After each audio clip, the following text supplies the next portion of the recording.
Прости меня. Я виновата перед тобой.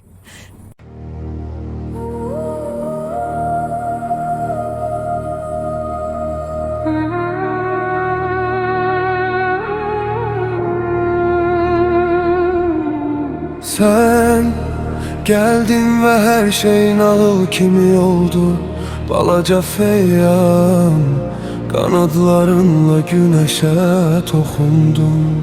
Mən sənə baxırdım, sanki ilk dəfə ulduz görürdüm. Sənin gülüşünlə gecələr ışınlandı. Birlikte gezirdik, sen elini mənə uzadırdın. Külək saçlarını uçururdu, mən səni qoruyurdum. Sen mənə deyirdin, seninle her şey mümkündür. Ben ise düşünürdüm, bu balaca feyyam benim için yaradılır.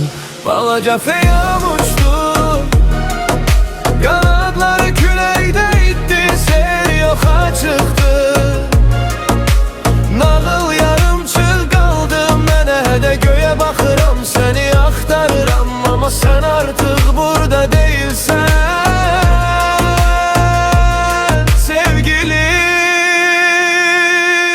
Sen benimle ulduzlara dokunurdun.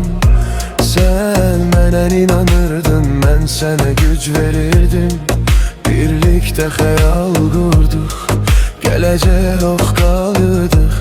Ama birden sen kanat çırpıp gittin. İndi o yollar boştur, külək senin adını aparır. Mən əlaqəsin qoxuru axtarıram havada. Balaca feyyam, sen benim seyrimi özünlə apardın. Ben isə qaldım nağılsız, qanadsız tək.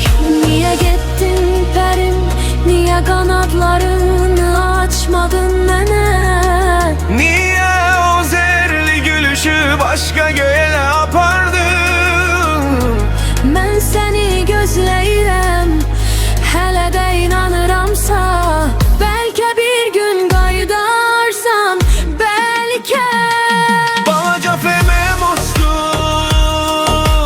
seyrimiz kül oldu, nahıl yarımçıq qaldı. Ürəyim boş qaldım, mən hələ də göyə baxıram, səni axtarıram, ama sen artık burada değilsen. Sevgilim, Balaca feyyam, balaca feyyam, balaca feyyam.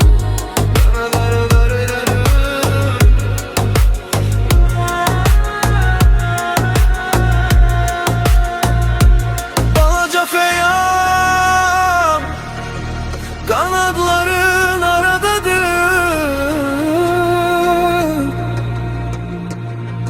Mən hələ də gözləyirəm